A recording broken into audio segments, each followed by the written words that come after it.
Hoje é dia 18 de fevereiro e eu iniciei meu percurso de leitura de 1984. Estou intercalando entre a edição física e o e-book, ambos da Antofágica. Esse e-book é a edição maior deles, que tem prefácio, ilustrações, notas. E aí eu iniciei aqui para poder ter acesso ao prefácio. Eu não gosto, mesmo que seja um clássico, ou seja, é até absurdo dizer, ai meu Deus, spoiler de clássico. Todo mundo vai saber que o Morro dos Vivantes fala sobre vingança e relações familiares. Enfim, todo mundo vai saber algo sobre um clássico. Porém, eu tento me preservar ao máximo das informações, porque eu gosto de ter essa experiência de surpresa.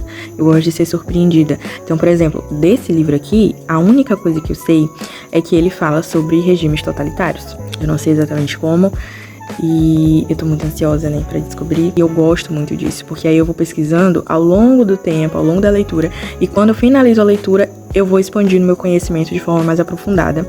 Aqui na apresentação do livro eu já tenho algumas dicas de alguns assuntos, né, que ele vai tratar. Como se trata de uma distopia, eu não faço ideia de como vai se desenrolar, se essa questão do totalitarismo, do controle, ele vem por parte do Estado, por parte de um regime, por parte de um personagem específico. Mas eu gostei bastante da apresentação e da forma que ele começou, né, falando que alguns anos, eles são reconhecidos pelos acontecimentos que ocorreram, né, dentro daquele período. E aí ele fala que pela primeira vez na história da humanidade, um ano, né, é reconhecido a partir de um acontecimento que não aconteceu, ou seja, de um acontecimento ficcional. Essa obra é amplamente conhecida, né, mundialmente conhecida, até mais conhecida do que a Revolução dos Bichos. Algumas pessoas acharam, na verdade, na época, que era uma historinha infantil. E aí ele diz, né, na apresentação, que não precisa de todo esse esforço para compreender o que está se passando aqui ou do que ele está falando. É uma coisa totalmente individual, então eu vou contar ao longo do tempo se eu realmente senti isso ou se eu senti uma coisa mais abstrata ali. Uma outra parte que eu destaquei é quando ele fala que nós estamos sendo vigiados não por um partido, mas por uma corporação e por escolha própria. Isso me lembrou um livro que eu li recentemente de um sociólogo que fala no livro Não Coisas sobre essa questão da escravidão contemporânea, né, que a gente se acha em uma posição de liberdade, que a gente se compreende como estando nessa posição de liberdade, quando na verdade estamos somente em um processo de escravização moderna. Na verdade estão escolhendo por nós e estão nos explorando de maneira até inconsciente. Ele fala especificamente sobre essa questão da internet, né, da época que ele considera como a época da infocracia. Então a gente vai ceder, né, os nossos dados a um instrumento digital e esse instrumento digital vai controlar a gente e a gente vai achar que estamos em plena liberdade, em plena condição de escolha própria. Ele fala um pouquinho sobre essa ambiguidade presente em diversos momentos da história, que é a questão da opressão, ela sempre morar com esse desejo de liberdade. É uma coisa quase indissociável. Então, por mais que o mundo esteja repleto de obscurantismo, em vários momentos isso tenha se intensificado, ou pelo menos se escancarado de forma mais extrema, a gente ainda consegue ter motivos para esperançar e ter desejo de lutar.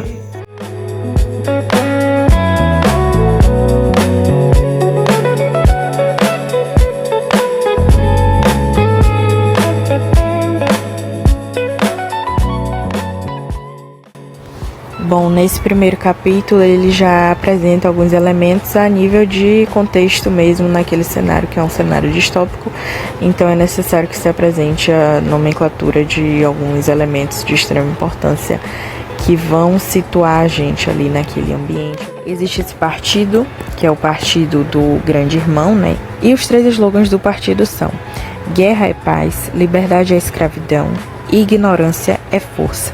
Inclusive, esses 3 slogans, eles me lembraram muito o livro que eu acabei de ler, que foi Meridiano de Sangue. E traz um personagem que é um personagem super emblemático, com diversas compreensões ao longo da história. Inclusive, cada pessoa, né, que o lê consegue interpretar de alguma forma, ou colocar todas essas interpretações condensadas em uma mesma visão, porque realmente ele é um personagem com muitas camadas, que é o juiz Holden. E ele diz que essa questão da guerra é uma questão natural do homem e que ela existe para além do homem, que sempre existiu, e ele limita muito essa questão de esperançar um mundo em que ela não exista, que é uma condição e que o homem ele deve se acostumar e deve se empolgar com essa questão do derramamento de sangue, dos conflitos, e que isso é inerente à natureza humana. Dentro desse partido existem alguns ministérios. O ministério que o nosso personagem principal trabalha é o Ministério da Verdade. Ele trabalha especificamente em um departamento que é o departamento de registro, se eu não me engano, e existem muitos outros. Ele conhece uma menina que trabalha no departamento da ficção. E o Ministério da Verdade, ele se preocupava com notícias, entretenimento, educação e belas artes. Já o Ministério da Paz, ele cuidava da guerra. O Ministério do Amor conservava a lei e a ordem. E o narrador aqui diz que esse Ministério do Amor era o mais assustador, porque no prédio dele, né, estruturalmente não possuía janelas. E o Ministério da Fartura, que era o responsável pelas questões econômicas. Lá nesse mundo, né, nessa configuração, existia uma língua diferente, que é uma língua chamada Nove Língua. Então todos esses nomes, eles eram gramaticalmente escritos de uma outra forma.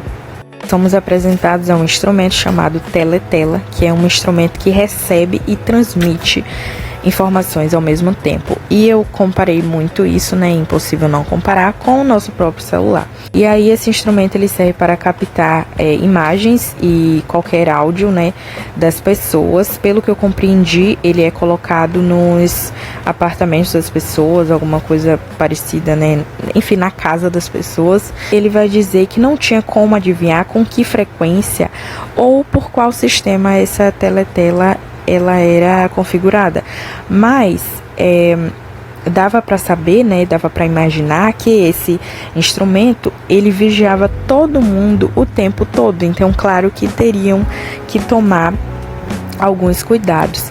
Então aqui ele diz: todos tinham que viver, e viviam de fato, pois o hábito se tornava instinto, presumindo que cada som que emitissem seria ouvido e, exceto na escuridão, cada movimento seu analisado. Essa questão do controle e da análise, ela é impressa até na questão automática do comportamento mesmo, nessa captação da teletela. Porque, por exemplo, tem uma outra cena que fala que esse Winston, né, ele estava virado de costas, mas quando ele se virou para ser captado, né, de maneira quase impossível de ser evitada, ele havia assumido a expressão de otimismo silencioso. É o que o narrador traz pra gente. Recomendada para quando se encarava a teletela. Então existia ali um certo padrão para a regulação a partir dessa ferramenta. Os acontecimentos propriamente ditos, eles vão sendo desencadeados a partir do ato da compra de um caderno. Ele vai começar a escrever um diário, e aí o narrador fala que isso, né, escrever um diário não era ilegal. Afinal, nada era ilegal, já que não haviam mais leis. Isso é uma informação importante para a gente pensar nessa configuração desse mundo distópico. E aí em seguida ele vai dizer que mesmo que não houvesse mais leis, né, se esse diário fosse encontrado, ele poderia sofrer graves consequências, como pena de morte ou pelo menos 25 anos em um campo de trabalho forçado. Então a gente está lidando com um cenário realmente de controle excessivo. Eu destaquei uma frase muito interessante que, inclusive, se conecta diretamente, né, ao meu ver, com a questão desse livro mesmo, da ideia desse livro, que é: como se comunicar com o futuro? Era impossível por natureza. Ou o futuro seria similar ao presente e, nesse caso, não daria ouvido a ele, ou seria diferente e a sua situação não faria sentido. Então a gente tem aqui uma certa ironia, digamos assim, né, sobre essa questão da impossibilidade da comunicação com o futuro, que seria impossível por natureza, mas na verdade a própria distopia e o próprio sentido dessa obra é se conectar com esse futuro. E aí ele fala que sobre a possibilidade do futuro ser similar ao presente e, nesse caso, não dar ouvido a ele, né, porque era tudo muito limitado. Ou então o futuro seria diferente e a situação vivida naquele momento não faria o menor sentido. talvez isso aqui seja até um modo do autor se conectar com a gente nesse sentido de não saber exatamente até que ponto essa obra vai se conectar diretamente com a época em que estamos lendo ela, né? No contexto da escrita do diário, ele fala que era curioso que ele parecia não apenas ter perdido o poder de se expressar, mas até se esquecido o que de início ele pretendia fazer. Então essa coisa ele perdurou por tanto tempo, né, essa limitação, que ele nem sabia exatamente por onde começar ou o que seria importante de registrar nesse diário. A gente tem uma pista aqui da visão feminina impressa no livro, que é uma coisa importante, nem que seja a partir da percepção do próprio protagonista, que é um sentimento também de desgosto, né? Ele não gostava de quase nenhuma mulher, porque as mulheres eram as mais fanáticas do partido. E eu lembrei bastante do sectarismo, que Freire fala muito, né, sobre essa questão do fanatismo, que causa uma cegueira e não dá espaço nenhum para um movimento dialógico que vai causar a transformação social. Ele tinha receio dessas mulheres porque elas engoliam os slogans do partido, elas eram espiãs que bisbilhotavam tudo o que não estava condizente com o que o partido estava ditando ali para eles.